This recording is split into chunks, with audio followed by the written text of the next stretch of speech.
I would have never become a doctor. Ever, ever, ever. The only thing I remember on that point is my mother crying every night. It was kind of crazy. But it became like a really crazy story. That's been my motto and like everything that I do, helping people and businesses move forward. Welcome to SaaS Dads, where we scale SaaS without sacrificing family. Here we go. All right, awesome. So, welcome back to another SaaS Dads. I'm here today with Nuno Tavares from Automated Marketer. How are you, mate? I'm good, man. How are you? I'm awesome, man. So thank you so much for coming on. So we met a while ago in Dallas, right? Running at Matt's stupid... Like mutual connections, and we were always destined to meet, and this just happened to be in Dallas at one point. I think we were like doing exercises outside in the back end and everything else. So we were part of some kind of run crew in the morning that Matt led. So yeah, it was a good time. Yeah, Matt and Graham's boot camp in the morning after 2 hours sleep at higher level, which seemed like a good idea. And then I terrified you about all these stories of animals in Australia, little snakes and all this little stuff. Like, yeah, look, and I tell this all the time. I'm like, for whatever reason, I love hanging out with Australians. Either one, it's always a good time. There's always some laughs involved. And I love good storytelling. Storytelling to me is by far one of the best entertainments. I can literally have the worst day in the world. If I sit in a campfire kind of thing, or like even in a small circle, people start telling stories, I'm all in. And some of the stories Australians tell, it's not stories like they're make-believe. I 100% believe all the things that happen in Australia are factual. And they send me pictures sometimes that absolutely are terrifying. Everything from like vipers hanging on stakes and koala bears attacking to kangaroos punching and kicking people. I just think it's an astronomically like very interesting area you all live in. And I know it's not all like that. I always think everything's the walkabout, but it's not. No, that's actually civilized places where people. Yeah, we don't live in the bush surrounded by snakes and kangaroos and like swim with sharks every day, all right? But before we get into all that, like, we'll get into some stories and the family and all that we're here for SaaS Dads. But for anyone who doesn't know Nuno, an automated marketer, I did a little Googling because like I know Nuno and he does so much stuff, right? Because like you coach, you're a SaaSpreneur, you're a vibe coding evangelist, I would say now, so the leader in the field. Really evangelist. It really doesn't provide any money just yet, but it's more teaching you to make sure it's out there. But it's kind of cool, and I think you must have made it, mate, as well, because I did a little Google about you to go, all right, what's Nuno all about? And this is Google says all this about you. It says key aspects of Nuno Tavares' high-level expertise: high-level evangelist. Tavares left all other marketing tools to use Go High Level exclusively, advocating it as the primary solution for agency growth, CRM and automation, vibe coding and AI innovation. He champions using AI to create custom apps and automation workflows. Automated Marketer channel. He runs a YouTube channel focusing on step-by-step tutorials for Go High Level, Zapier and AI integration. Client onboarding and sales, which I know you're very awesome at because I've listened to you about that, man. Tavares develops advanced automated client onboarding methods to improve retention and efficiency, which everybody should talk to you about that. And consultative approach. He teaches strategies for booking clients, such as using specific DM templates to offer value to local businesses. His work is focused on helping marketers and entrepreneurs simplify their tech stacks and automate workflows to save time and money. Did Google do a good job? Dude, Google did a very good job. It's pretty remarkable. I mean, it doesn't have my past life, which is 25 years, which almost makes it feel like those 25 years didn't amount for much. But yeah, that's actually a pretty good rendition. Yeah. So I do have a bunch of businesses right now. I have about 4 main businesses. One is definitely coaching. Coaching is by far one of my favorite businesses. I love teaching. I am a natural born teacher. I've always been a natural born teacher. That's probably what made me a really good manager in the corporate world. And I'll get into the corporate world because I think that was like the weird stage. And I'll give you a little bit background. Then I have a marketing agency that kind of that has a CRM that we do done for you work. And we also have now the automated marketer channel that's just where we teach everybody everything that we can possibly have. And then I have a staffing agency called Architects that we staff marketing tech professionals into places, right? And now we have an Airbnb business that I do with my wife for our little one property, but we're trying to expand that to multiple properties. But that's going to be obviously in the next several years, hopefully with everything going well. But it did not start there. Believe it or not, Gary, like I was the last person that I would ever become an entrepreneur. Really? One. And you've got 3 kids in the mix there as well, with all that going on. 4 businesses, 3 kids. 3 kids in the mix. 3 kids in the mix. Very happily married, 20 years. And she's been through, my God, like the most of the journey, if not a greater part of it. But I would have never become a doctor. why would you not have classed yourself as an entrepreneur? Because I know you'd had a background in corporate, and I want to come back to some of the stories that you've told me before about basically getting hazed into your first cold calling job and stuff, which I thought was really funny. Great story. Yeah, but why would you not class yourself? And then what brought you there to being an entrepreneur? Growing up, I came from so I wasn't born in the U.S. I was actually born in Portugal. And at the age of 5, we moved to the U.S. But my father had literally, I was born, I think a month after I was born, he went off to the U.S. to get a job. And it was always the promised land of every country at the moment in time in the 1980s. You go to the U.S. to make money and then you ship it back and you bring your whole family over. And it was kind of like the thing.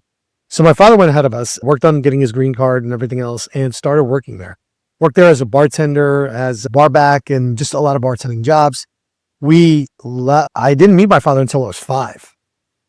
And when I met my father when I was 5, that's when we came over. When we came over, mind you, we had a beautiful house in Portugal, in Lisbon, in the capital.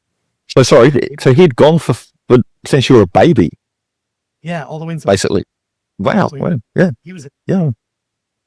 And again, that's a huge commitment as a dad. Sorry to interrupt you, but that's a huge thing to go and leave your family and still be connected and waiting for them for 5 years to come over. Yeah, a lot of regression there. A lot of bad stuff happened when that. Yeah. And I go into this, and it was also my demotivation to become an entrepreneur and my motivation of what makes me want to help so many people. So when my dad came over, again, I didn't know my dad. I didn't meet him until I was 5. And when you're 5 years old, you don't remember a lot of things, but you do remember quite a few. I'll tell you the 3 things I remember. The airport and the airplane coming to the country. I'll never forget it for whatever reason. It is engraved in my mind. And I'll tell you how far back this is. This is back then where people were smoking inside planes. That's how I remember, because there was a guy smoking literally inside the plane right next to me. And I was like a 5-year-old kid. The second was meeting my dad for the first time at 5. And the third was sleeping in a car when I was 5. And I'll get into that in a second. So we landed, again, mind you, we left the house. We left the whole family, relatives, cousins, aunts, uncles, grandparents who absolutely adored me. It was crazy. We had the most beautiful life in Portugal. To this day, I don't know why we moved.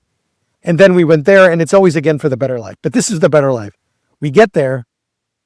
We were in a railway apartment that had 1 bedroom, and in the middle of the projects in the U.S. is a ghetto kind of area. It's high in crime, low lit, meaning you can't. It's just very bad area. And right at the time, I moved into Newark, New Jersey. Newark, New Jersey was the #1 crime capital of the world at that moment in time, or the U.S., not the world, but in the U.S. at that moment in time when we got there. So I went from peaceful, I can walk outside, play, kick the ball, everything is cool, to holy crap, there's gunshots going on outside. And not only did we get put into that, my dad stuck around for about a month and then he was out. We didn't hear from him. And then my mom, who didn't speak a word of English, we left everything, came over there, didn't have a job.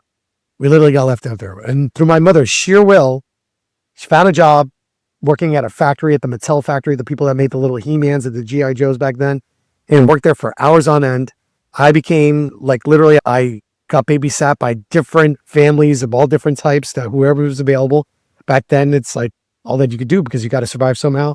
And at some point in time, I can't remember when, I can't remember for how many days, we ended up in a car. Me and my mom ended up in not a big car, which when my dad left, and it was a small Volkswagen, that had a 2-door and literally fit my mom and me. And the only thing I remember on that point is my mother crying every night. It was crazy. And it could have been 3 days, man. It could have been a week.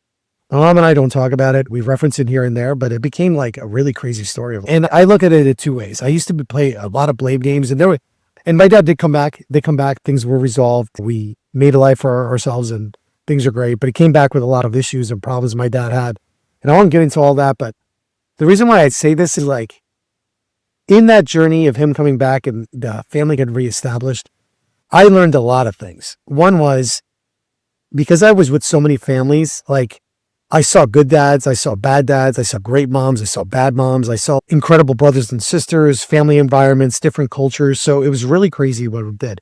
And I grew up with my babysitters and the people that were watching me, and I became a latchkey kid. I don't know if you know what that term is. And yeah, I was one of those too. Yeah, I know exactly what it is. You're 10 years old, you're cooking, you're cleaning, and your parents come home, you're helping yourself in your own homework. Yeah. You got dorky on a string around your neck, basically. So that's you go. Exactly. So you're just kind of doing your thing, and that's the way we grew up. But even though it was like not a really great safe area, everybody looked out for each other in the neighborhood, kept each other safe. And it was a kind of like the lay of the land.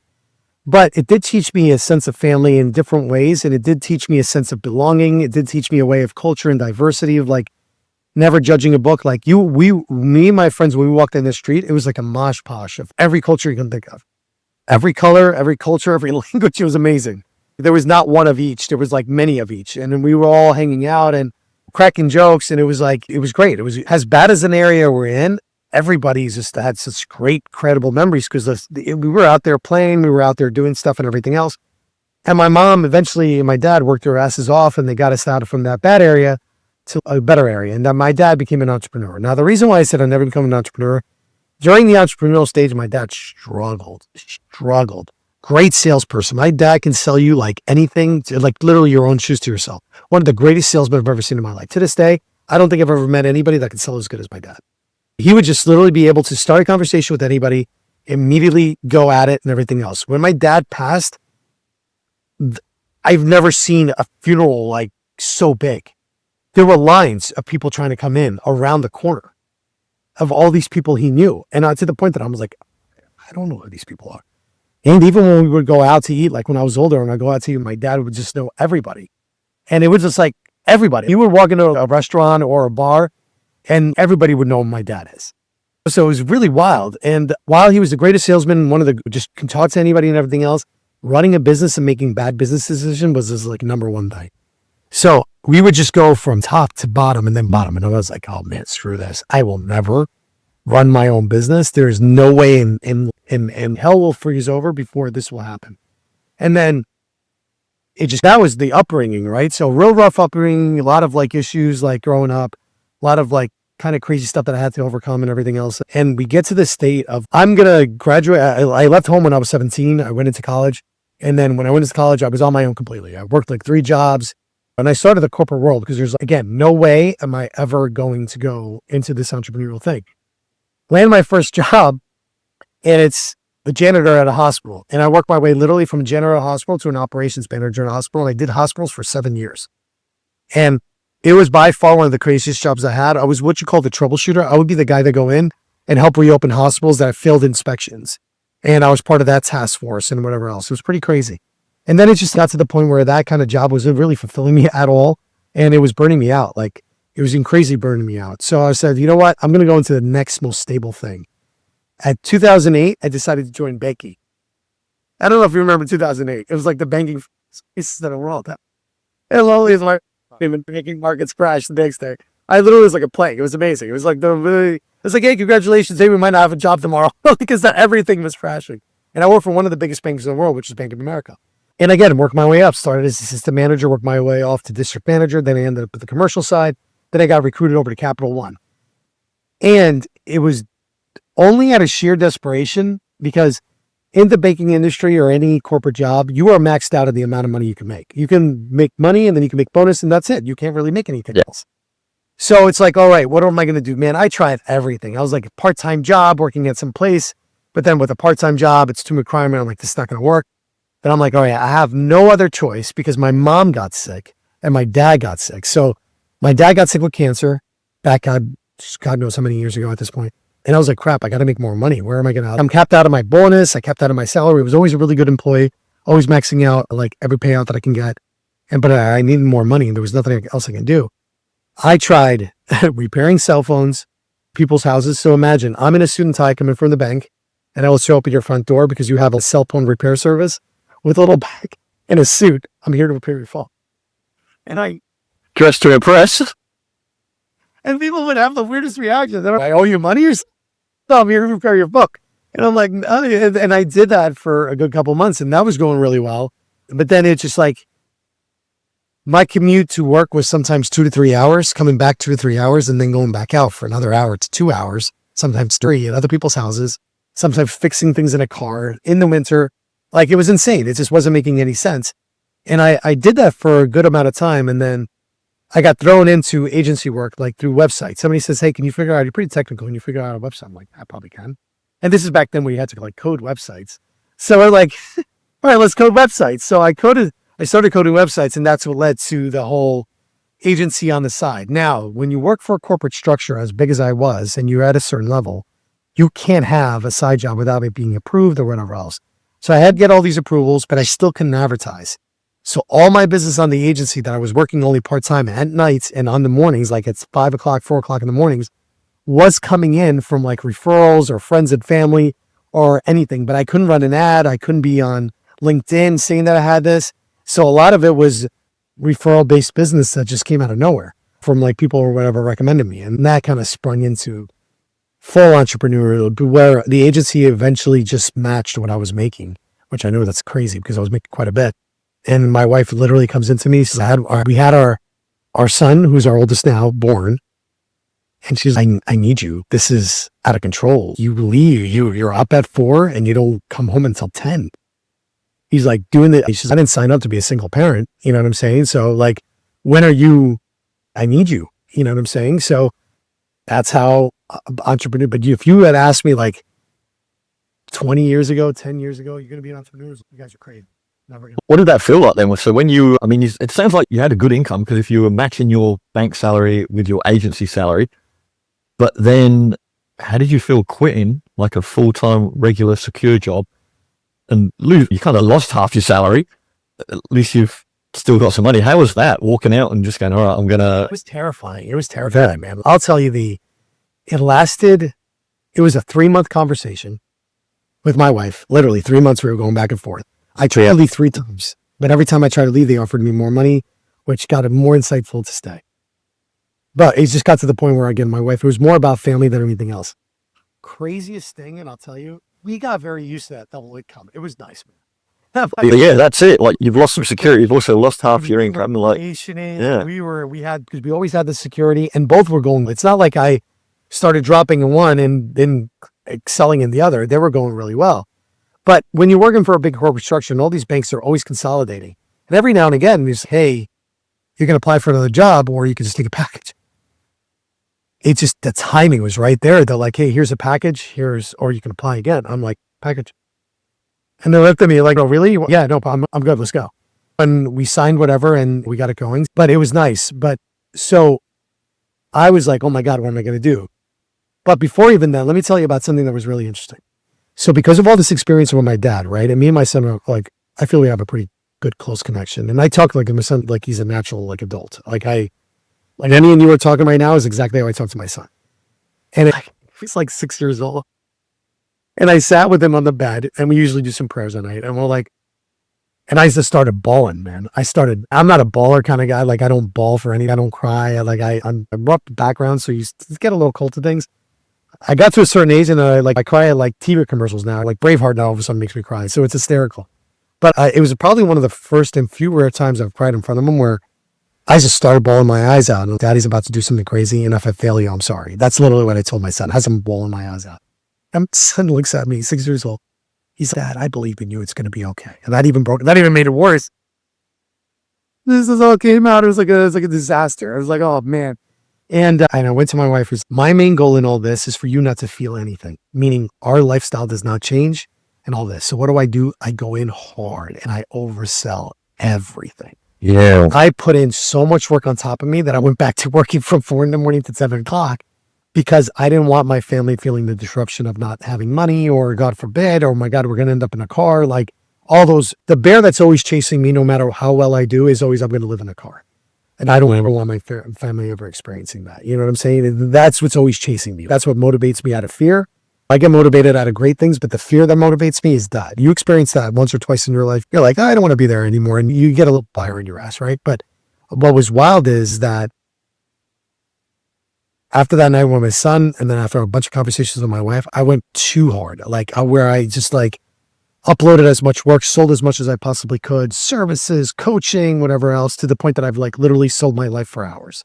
So where I had all this time that I thought I was going to have back, or my wife thought I was going to have back, that happened. So the transition, even though smooth and I didn't feel the impact because I ended up matching and actually getting back to where I literally never left where we were. We got there and then we continuously kept going up and now it's doing well. You know what I'm saying? We're maintaining and we're doing well and we're also trying to grow. But I went backwards and what was my whole attempt was to spend more time with the family. Yeah, you sacrifice time for money. Right. I sacrifice time for money. And I've still plagued a little bit with that, not as much as we were before. And we reduced a lot. We work through it now. So now it's 9 to 5. And then the off hours is when I have big projects or when we're has a family trying to accomplish something. So fast forward, whatever it is, right? Like now my wife has been home for the last 20 years. You know what I'm saying? So she's been stay-at-home mom, raising our 3 beautiful children. And she does an incredible job. You met my wife. She's pretty darn funny as heck. Anybody has to put up with me, I guess has to have a little bit of humor. And then we just started like becoming like a family business in the sense of the kids know what I do. I try to get the kids involved in things, even it's cleaning the office in here to which they do. They clean the office in here. My son has a YouTube channel that we help him run. My daughters are helping clean up, whether it's the office. When we go to the property overseas and one of them is the Airbnb, they're helping cleaning, they're helping mommy design the things or buy the furniture. Like we're just trying to get them very involved and we're trying to now travel with them to give them world experiences. So we've literally pulled our kids out of school to come along with us for these little like adventures of I might be speaking here, I might be speaking there, just so then they get, and one, the world is bigger than where you are right now. And I want to make sure that they know that was the first thing that we wanted to get through. The second is come and see what dad does versus just being in a computer and typing in things all day. They don't understand it. And I try to do it. My son understands a lot more now. And it's funny because at night they'll see my YouTube videos when we're looking at YouTube videos, when we're telling stories or whatever. Daddy, why are you on YouTube? Well, because Daddy has a YouTube channel. You know what I'm saying? And they like look at him and you have a funny face on. And so a lot of that is trying to get them just so self-aware of what's going on. And this can be your life. This could be part of your path, but at least you're not going to just sit here and not experience the different things that we're doing. And because we were trying to figure out, okay, I can't really reduce my hours right now because I'm committed. This is the money we want to earn. This is what we need to get. We want as a family. We want a house here. We want a vacation there. We want to go here. So then it doesn't feel like, I don't know about you, man, but like all fathers feel the commitment to being the bread earner. And it's not a sexist comment. It's just like sometimes it isn't. For me, it's like, I want my kids to experience everything that I didn't have. I want my wife to have focus on her children because she's this incredible mother. Let her raise them because she's raised them incredibly well. But I also don't want to be in the backseat raising those kids. You know what I'm saying? Because I don't want them not knowing who their dad is. It's funny, when I started the entrepreneurial journey, the only thing I said to my wife is, do not let my kids forget that they have a father while this is going on. And she looked at me, she said, what are you talking about? I'm like, I know it's going to happen. I'm going to overwork and things are going to happen. And I'm going to get caught up in this and I'm going to forget to come out. My wife will come in here. She's like, it's time, get out. I'll come and eat dinner. Go put the girls up to bed. That's a great bit of self-awareness, and to actually say that to your wife as well, to know what you're going to do wrong and actually tell your wife and go, hey, this is what I'm going to do wrong. I think that's really important. Well, the reason why I told you that background is I didn't know my dad until later on. You know what I'm saying? So I don't want that stuff happening to my kids. But the reason I'm self-aware is because I experienced it. And that's the last thing I want.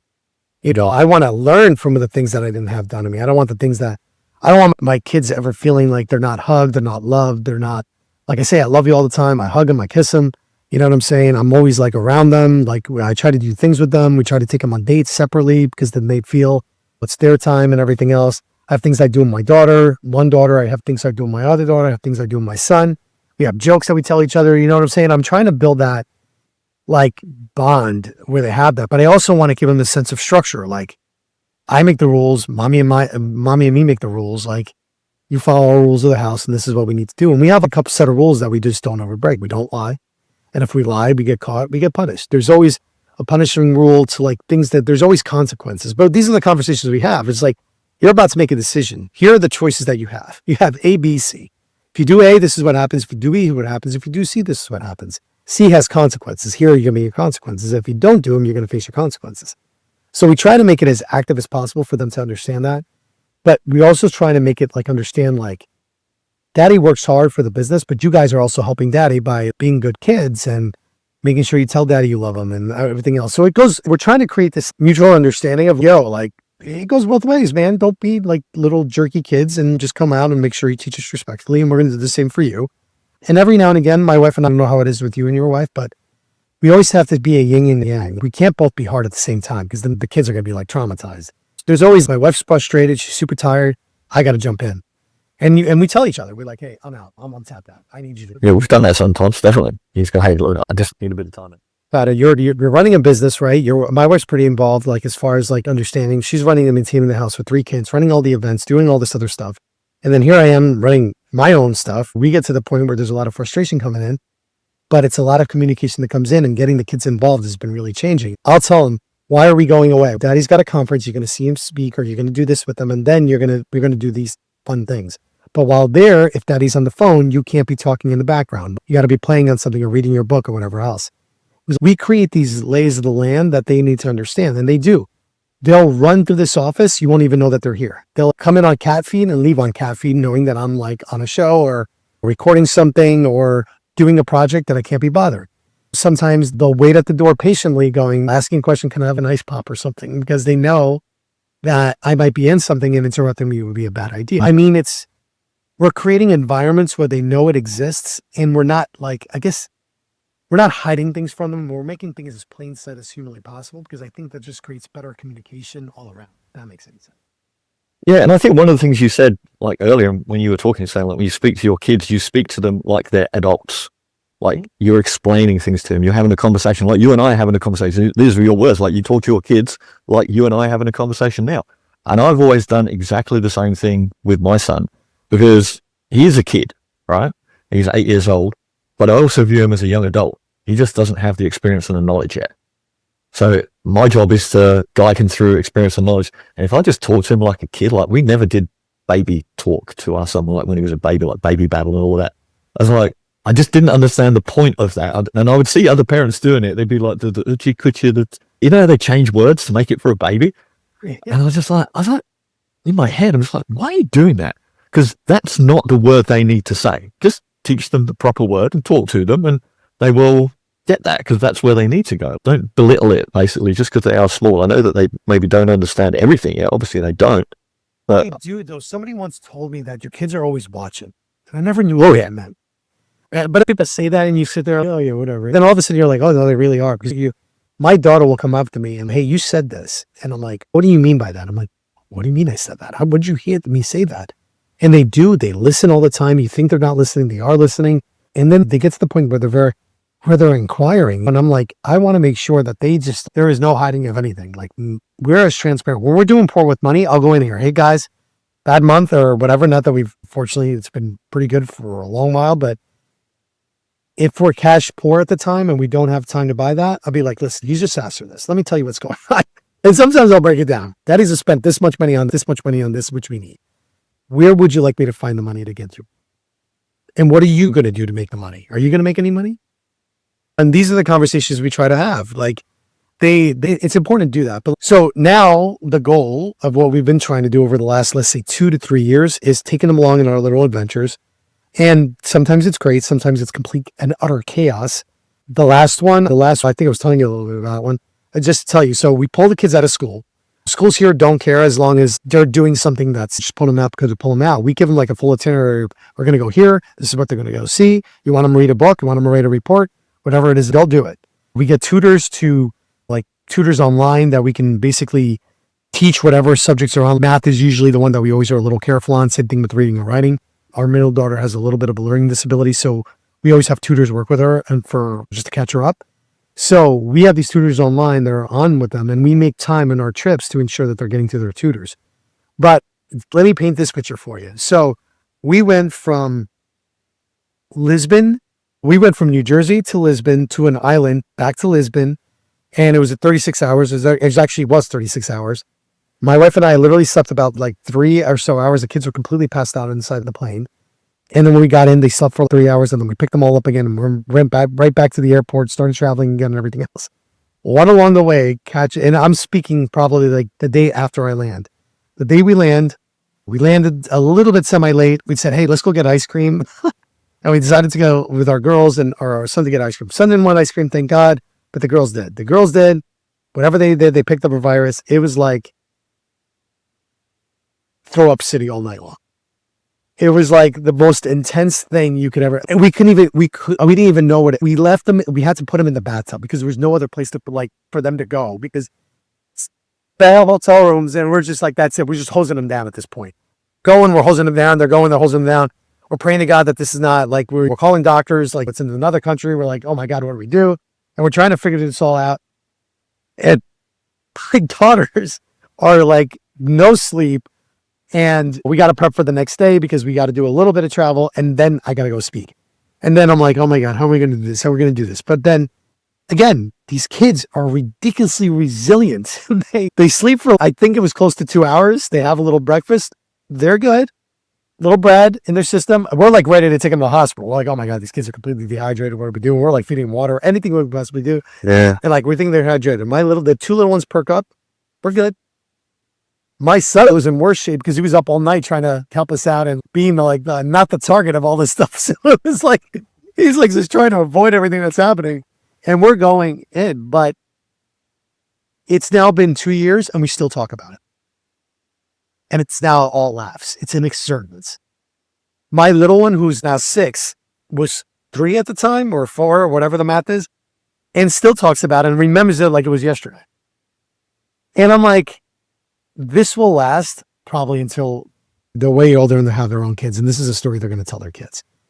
And that to me has been the most rewarding stuff because now I gave them a story that they'll have for the rest of their lives. And it was something work related that it was just it was like $1,000 or $2,000 extra to bring them along because the hotel room was already there. We didn't get another hotel room. We literally had cots.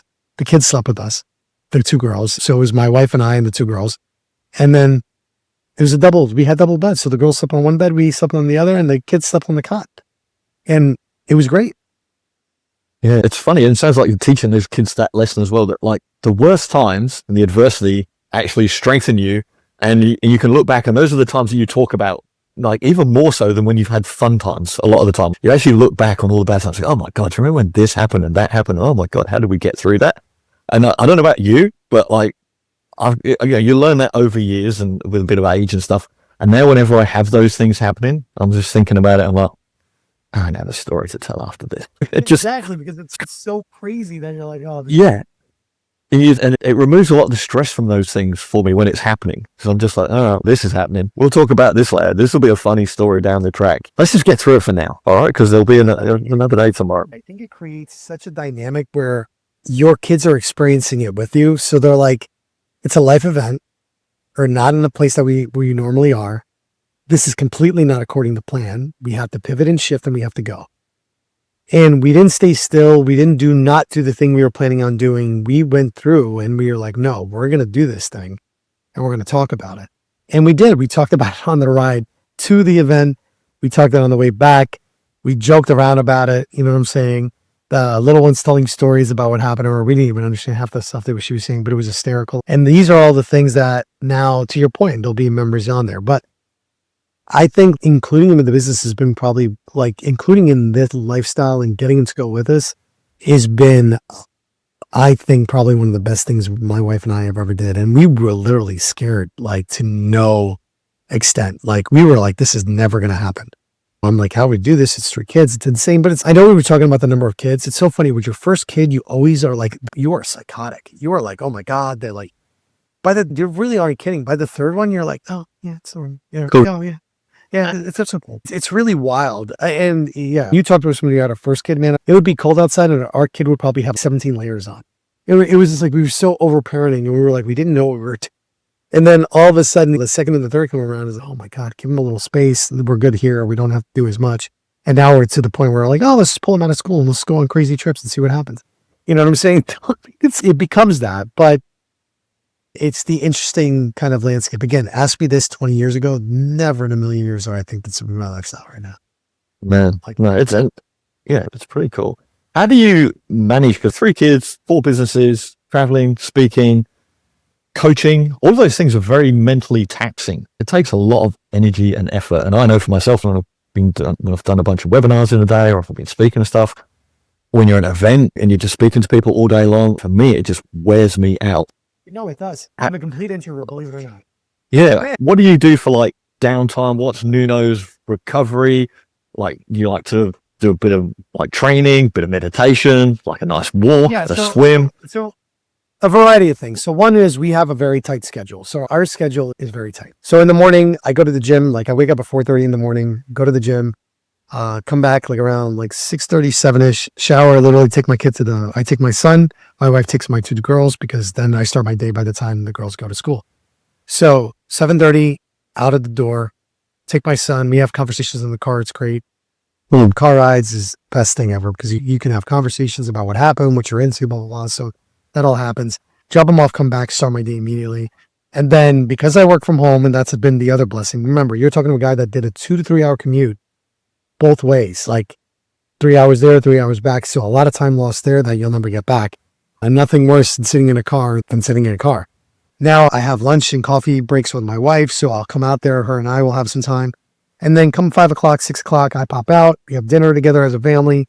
Kids will eat. Sometimes me and my wife will just sneak away and we'll like eat somewhere ourselves. The kids fend for themselves at that point.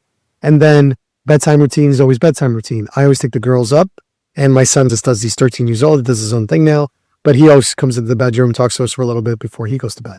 And that's like a rinse and repeat Monday through Friday, except when we go on trips, so those schedules always vary. Then on the weekends, it's usually gym in the morning with my son. So I take him Saturday and Sunday. And then we come back. Girls got events. I got events. My wife split up and we switch them up. And then same thing. We usually try to reserve those weekends to unwind. I unwind by doing family stuff. And we like doing a lot of the family stuff. Like I'm a big camper guy. We don't do his camping as much, but the girls are doing now Girl Scouts. I'll pop a tent in the living room and I'll like, hey, we're watching a movie in the tent, or I'll pop one outside, or what are we doing today? We always have to be doing something. It can't be like, oh, I'm going to be on my iPad all day or whatever. That's not going to work for me. And it's crazy because my wife at that point is tapped out, man. She's had 5 days of kids, 9 to 5. So she's like, you do whatever the heck you want. Just leave me out. So I try to rile them up and doing anything there. And my unwind, honestly, is watching a little TV. I know people are like, oh, TV is a waste of time. I love TV, man. I'll watch TV with my kids. I can't even tell you how many times I watch K-pop Demon Hunters or whatever the girls are watching. And I sit there to the point that I know the songs and the thing. But it's just time where it's like I'm not thinking about anything and I'm just chilling. For me, the hardest part is, though, to what you said.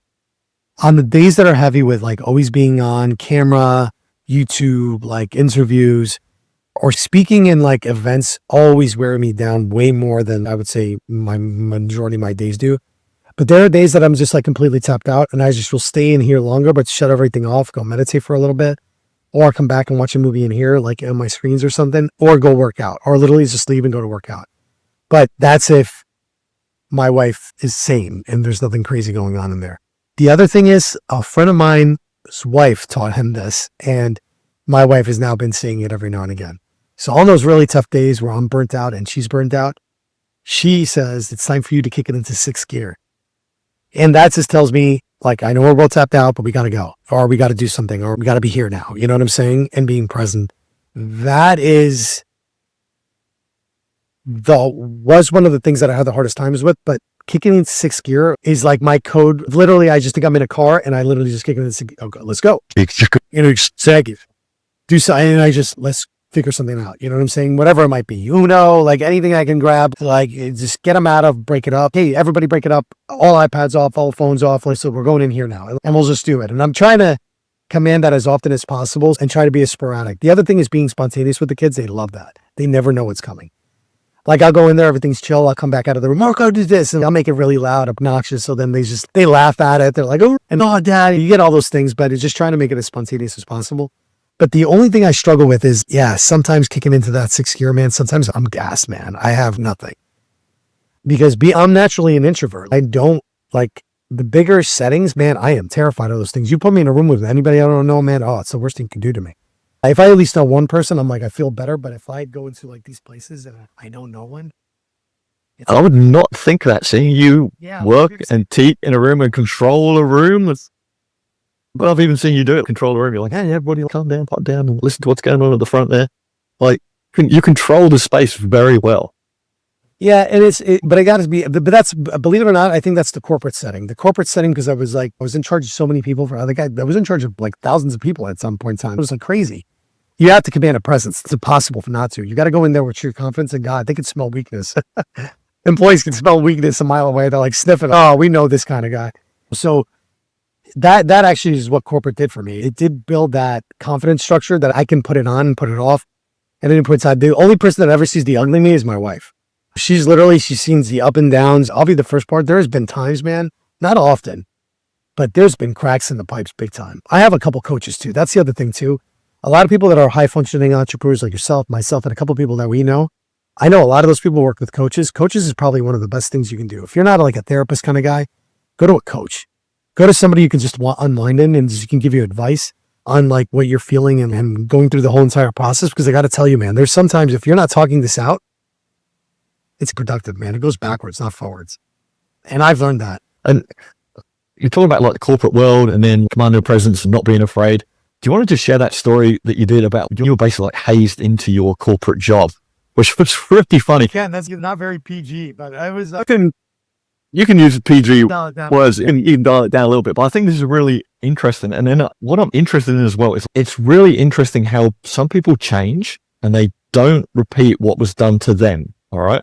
And I don't think you're a person that's going to repeat what was done to you in this kind of hazing story to someone else, but it would have strengthened you and given you character, but also made you realize maybe that this isn't a great way to manage these things moving forward for other people. I'll let you share the story. Yeah. I'll leave a lot of corporate names out of it just to make it like, so nobody thinks it's them.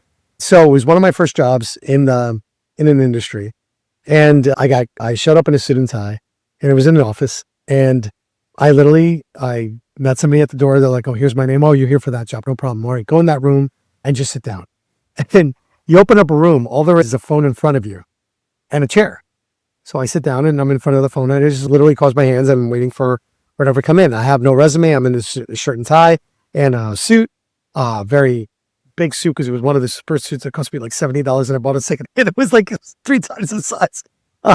And I sat there and the phone rings and I pick it up and it's just somebody yelling the nastiest obscenities. I can't repeat what they were, but they were like everything that anybody could ever yell at you in the worst possible manner. And then the phone hangs up. And I'm still holding the phone going pale white probably because I have no idea what just happened. And I still am holding the phone and I'm looking around. There's nobody in the room. And I'm like, what the heck was that? Literally gone on for 5 seconds to 10 seconds straight, just getting yelled all kinds of curse words and everything else. And I'm like, this is nuts. And I hang up the phone and I'm like looking around because I think I'm in trouble because maybe they got the wrong number or something's happening. A few minutes pass by and I'm still sitting. Nobody comes in the room and the phone rings again. And I pick it up again.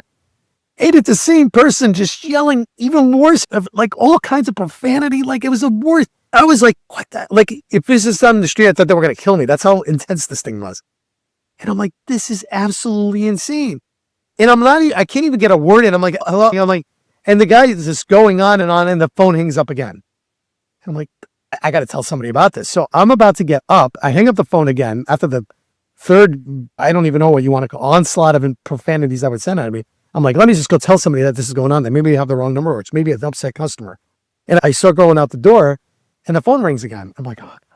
So I don't know for what reason why I picked it up. And I picked it up and the guy goes, he's like, all right, that's the worst thing you'll ever hear on the phone from anybody, anytime. He's like, you okay? And I'm like, yeah, I guess I'm okay. That was really weird. He's like, great. He's like, now knowing that's the worst reaction you're ever going to have on somebody on the phone, I want you to make 50 calls. Somebody's going to walk in with a list. You're going to have a little script that you're going to read. You're going to read that script. And the worst you can expect is what I just did to you. Are you good with that? Man, I'm like, are we serious? I'm ready to walk out. And I'm like, and he's like, you good with that? And for whatever reason in my head, I'm like, yeah, sure, I'm good with it. Whatever.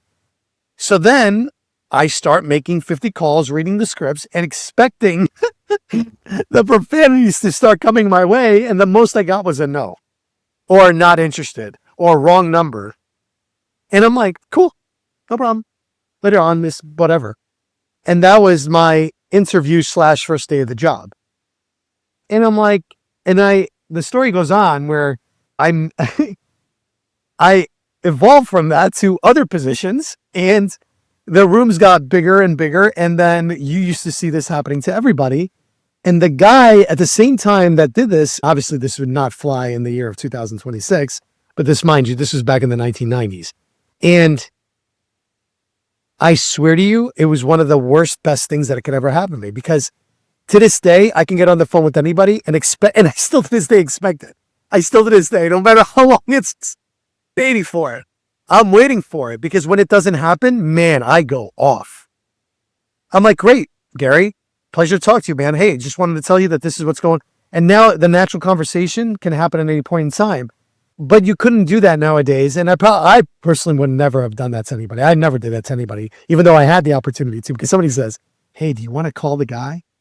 You want to be that guy today? That was like what you would do in the office. You would be that guy that you call the new people to do. And most people wouldn't even last past the phone call.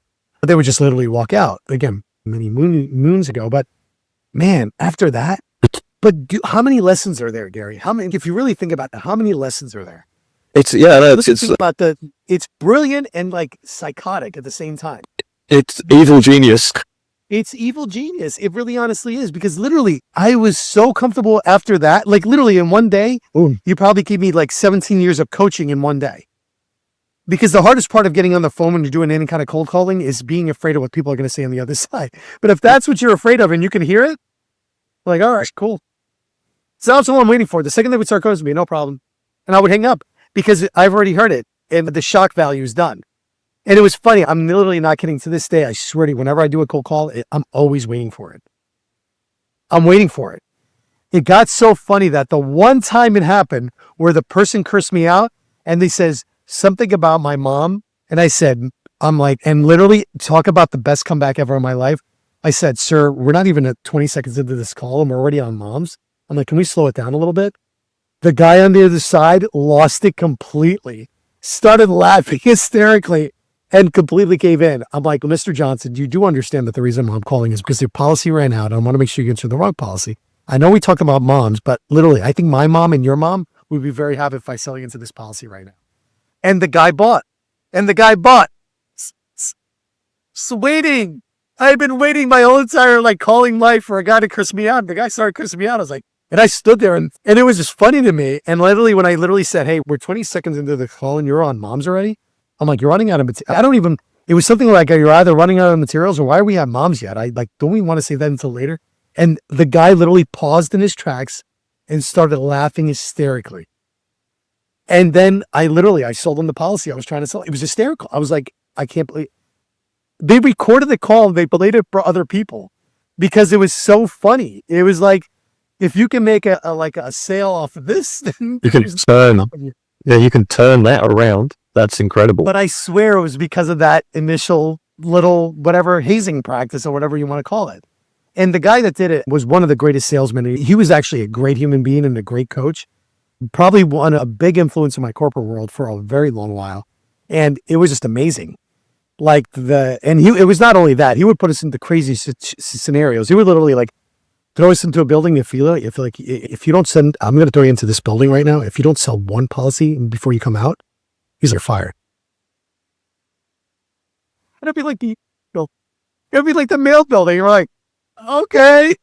And he would just go out and do, and he would do it himself. So everything he did to you, he would do himself. He would literally pick up the phone right in front of you. I was like, oh, who's your next caller? And just start doing it in front of you. So he would also put his money where his mouth is, which is, again, another influence that I had, where even now in everything that I coach and do is I'm not coaching anything that I haven't done or I'm not in the midst of doing. I'm not one of these like fake gurus. Oh, I've made $1 million. I haven't made $1 million all in one shot. It'd be great when I do. But you know what I'm saying? But I do what you do and I'm doing it maybe a little bit better than you are. And I know a little bit more than you do. So let me just show you what I do. And that's been my approach to things. But man, I'll tell you, like those things. And now I'm trying to think, part of me is, should I do this to my son? Can I get a certificate? Yeah, that's a little messed up. But it was such a great lesson and it shortened the amount of time of learning that whether or not this is good, but I could tell you stories that will make your head spin about this stuff. But that was the back then environment. You know what I'm saying? That nowadays, you not even like to this could even go on with all the policies and crazy things that are going out there. Not that it needs to. There's other ways to train people. I just think, like you said, it was evil genius at the moment in time. And it was just a funny story that, again, I talk to this day. I've told that story 1,000,001 times because it was just like, people are like, I'm so afraid of cold calling. I'm like, let me tell you a story about cold calling. This is literally what I lead in with. I'm like, would you guys like me to do that to you? And I joke around, say that. And they're like, no, I don't think we need that. I'm like, that's the worst that's going to happen is people doing that. So if you can just hear yourself doing that, then you're good. And that's my coaching style in that sense. Yeah. Like I say, evil genius. And I think about that and think about like how you would teach that and train that into staff and then what they would think of you moving forward if you were actually doing that in this day and age. And then like having, obviously you're not going to do that to your kids, but there's a different style of parenting now, I think. And a lot of people I talk to through doing this and through the high level community and other entrepreneurs that really try with their kids, like you've done, and I do the same thing of explaining to your kid and trying to have that adult conversation with them, even though they're not at that level to fully understand it, like just trying to layer it onto and go, as you were talking about financially, you say, look, this month, maybe we haven't got enough money for that this month. This is an expensive thing, so I'm not going to pay for it, and you're not earning any money. So how do you expect us to actually get this? And put that to them, at least make them think a little bit, because they just don't understand the value of money and things at a young age because they don't have to pay for anything, really. It's all given to you when you're really young, which is fair enough because you're young. And I think kids need to be kids. I want my son to be a kid for as long as possible. He's going to have enough time to go out into the wide world and find out that there's hard things to be done. But at the same time, it's that real balance between like making them value stuff while giving them everything that you possibly can or want to, and at the same time saying no to things. I still don't have a secret formula for that either. I don't know what the right amount and not amount is. Part of me feels like I'm spoiling him sometimes. Part of me feels like I'm not giving him enough. Part of him feels like I'm fully present. Part of me feels like I'm not. And this is like the daily questions that get asked in my brain. And my wife and I do it all the time. Or, hey man, are we good today? I'm like, we do enough? Or should we be doing this instead? And these are like very intense conversations of, I don't know. I think so. Yeah, and sometimes you have to pull back as well. I reflect on something. This just happened a couple of weeks ago with me and my son, where it was in the holidays and I've been working, so I started to do some work. It was in the holidays. It must have been holidays. Anyway, it was a few weeks back. And I've been working. I had a couple of big days of work and I'd finished working and I really wanted to go and train. Like for me, one of my big things, my mental stress relieves is working out. Right? I work out and then I have a sauna afterwards. We have a sauna luckily at home. And he was like, Dad, can you come and play football with me or whatever he wanted to do? Want to play ball with him or something. And I was like, I could go and do that with him. I really want to spend time with him. But also, I was like, I need to do this for me, like right now. Because I could go and play ball with him and that would make him happy, but actually I won't be happy. And I was like, mate, no. I said, I need to go and work out. I said, you're welcome to join me. Because he'll train me sometimes. He'll come and do a little workout. I said, you can come work out with me, but I'm going to do that. I'm going to have a sauna and then we can go in the pool afterwards or we can play ball after. But right now, I need me time. All right. And I think sometimes I feel like that saying no and not pleasing your kids and just doing everything for them. So they have to understand what no means and you have to look after yourself as well. Because to be fully present or in the best space that you can be, sometimes you got to be all right. Yeah, you've got to be all right because you can fake it. Like I could have gone and I could play with him and he would have been all happy. And then afterwards, I would have felt shit. Like he'd have gone to bed and I'd be like, man, I didn't work out. I didn't get that out of me that I needed to do. Yeah, I didn't do the thing I needed to do for me. So it's like, no, that's not happening today. So yeah, there's definitely a part where you have to say no and look after yourself before you can be the best and most present parent, I think, as well. Yeah. So one thing I just want to mention, in attending all the parent events and everything else, when I was growing up, parents were like few in between. If you saw a parent, it was like a parent out in the wild. Oh crap, they're here for a game. I swear to you, like I see more parents everywhere with their kids than I've ever in my whole entire life. So I don't think this generation is my parents weren't around. Your parents are definitely around in this generation, more so than any error I think I've seen to this date. So I almost think it's like my parents were too around is going to be the complaint that our kids are going to have, because every generation has a complaint about their parents about something. My parents were too around, and I hope that is the complaint. Because then at least it would feel like they were there, they were present, they were involved in all the stuff that I did, they were conscious. Because if that's the number one complaint that the society is going to have, like when we get to our old age and we have grandkids and my parents were too around, it's fantastic. I won't feel too bad about that when it happens. You know what I'm saying? Because every parent I talk to, like yourself and everybody else, they're always doing stuff with their kids. I got this and I'm on my daughter's thing and I'm like in a dance and this and that. And like, my mom went to one swim meet, in 17. Yeah. Yeah, it's very different now. And like I say, I think for me, it's the most important thing that I'm doing. Building a business, that's important. But trying to educate and look after my son, and he is the most important thing. Actually, sorry, I'll take that back. I'm the most important thing because that goes back to what I was saying before. It's like I actually have to look after me first before I can be there and present for everyone else. So I don't think that's selfish actually to say that. I think I am the most important thing. You've got to look after yourself first and then my son, because I've got to be happy to make sure he's all right. But going to that thing you were saying about being around so much for them, It was really nice, and I'm waiting for the change. But my son, he had his first day back at school today after the school holidays, and he was off sick for a few days, actually. So he should have gone back last week, but he's been off sick for a couple of days since. And he was really upset about going back to school. I was like, what's that, mate? Why don't you want to go back? So you're going to go back and see your mates. And he goes, yeah, I don't want to say goodbye to you, Dad. He goes, I've had such a nice time, and I love being here with you. And I waited for that to change, but I was like, buddy, that's such a nice thing to say, and I'm so pleased that you've enjoyed the time that we've had together. We've had a great holidays. We've been away, we've been traveling, we've done a bunch of stuff, we spent time at home. I've been fortunate that I have been able to manage work around him and travel and just get done what needed to be done through that time. And it's such a nice thing to hear when he's like, yeah, I just want to go back. I want to say goodbye. I love being here at home with you. Right? Because I'm sure that's going to change at a point in time, but to hear that is really nice, and that helps me to think, all right, well, maybe doing the right thing on my journey as a dad, because I didn't really have that relationship with my dad at all. Like my single parent family, parents are divorced. I didn't really see my dad around that much, and I'm like trying to foster that relationship with them as best as you can when they're young. Hopefully that will carry forward.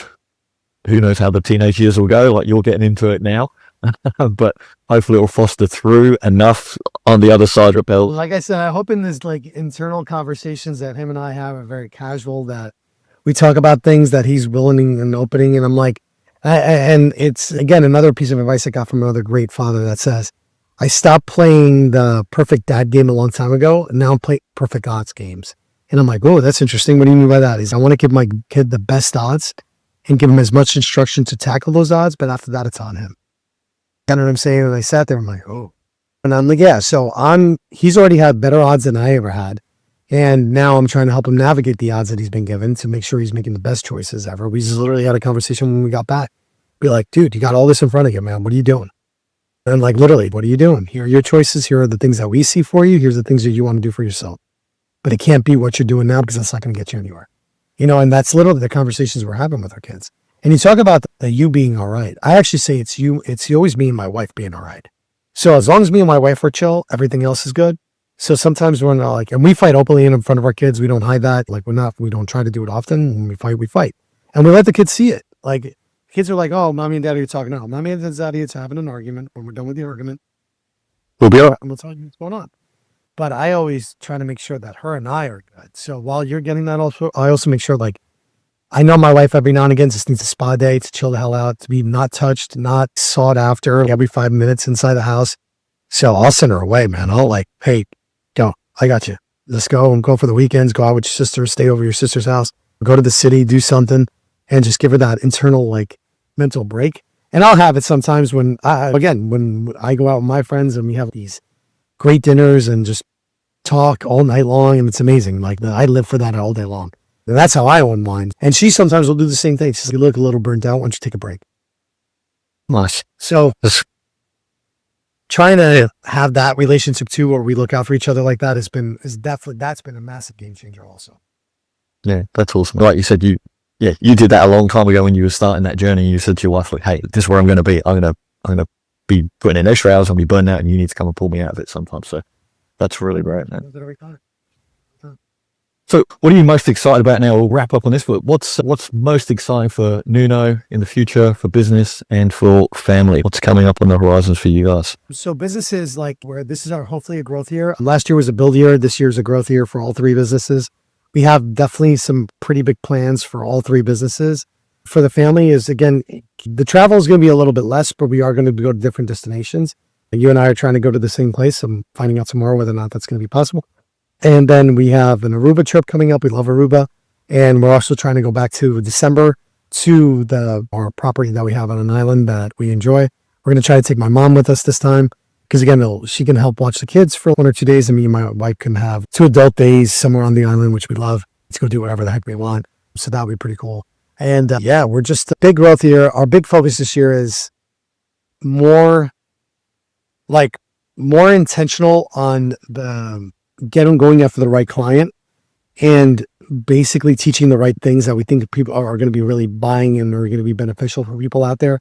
And then just really solidifying some of the relationships that I have with a lot of people and building new ones where we're trying to grow on that aspect too. So this is definitely a growth year. I think AI is definitely where a lot of our passions are. We have big announcements coming in the next two months about something we're doing crazy with AI that I think is going to change what a lot of people are out there doing. And then the second thing is a lot of workshops that, at least for myself and my agency, that we have planned. And the next event that we go, we are trying to bring the whole family again, and we're going to have them. My wife is going to make it an effort to making sure that they've seen me speak. And, if we have the nights like we had at the other one, that they come in and they hang out at night, so then they can build their own thing. At least my son can. My daughter's not so much yet, but my son at least can go and get involved in that. And I want him to be in there doing stuff and seeing the different businesses, hearing different speakers. I think it'll be really good. That's awesome, man. Hopefully I'll see you in a few weeks at another event. If not, I will see you around. Hopefully at some point as well. Your wife said she was keen to come to Australia. You said not so much, but hopefully I'll talk to your wife. Trying to get the fear factor of all the animals that can kill me down, and then maybe. You'll be absolutely fine, mate. Honestly, come over. We'll look after you. We'll take you down to the nice beaches and places. What the Aussies, man. You guys are incredible freaking people, man. I always have a good time. I've never met one I didn't like, and more importantly, we always have a good time when we hang out with any Australian person. It was a bit amazing. The storytelling, the calmness, the joking, the humor. It's absolutely amazing. It's definitely a great time. Definitely a place you should bring the family, mate. We'd love to see you over here.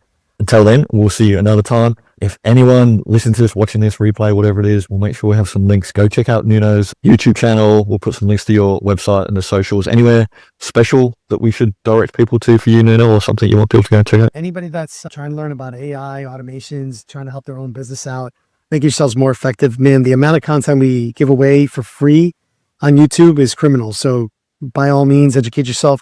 My big goal in all of this, and I told you my entrepreneurial journey, is to help people move forward, because that was the one thing that we could never do when I was younger with my dad. Is he just had a really hard time moving forward from things. And that's been my motto in everything that I do, helping people and businesses move forward. So anything that does that for you, the YouTube channel is definitely a great place to start. And from there, it spins off to what you want to do. Definitely. And if you're around at any events, if you see Nuno, seek him out, have a chat to him. One of the things that I love that you talk about, because there's lots of people talk about like growing their business, sales, leads advice. I know you do that as well, but you also definitely talk a lot about churn and reducing churn. And you've given me some great advice. There's things that was really nice to you speak. There's things that you were talking about. I was like, yep, we're definitely on the right path for that. There was a couple of things that went, oh yeah, we were supposed to do that. I'd forgotten about it. So we put that back on my list for us to get done, because that's a really important part of building your SaaS business as well. So seek Nuno out, check out his YouTube channels. Mate, thank you so much for the chat today, and look forward to catching up with you again soon. Brother. All right. Thank you, mate.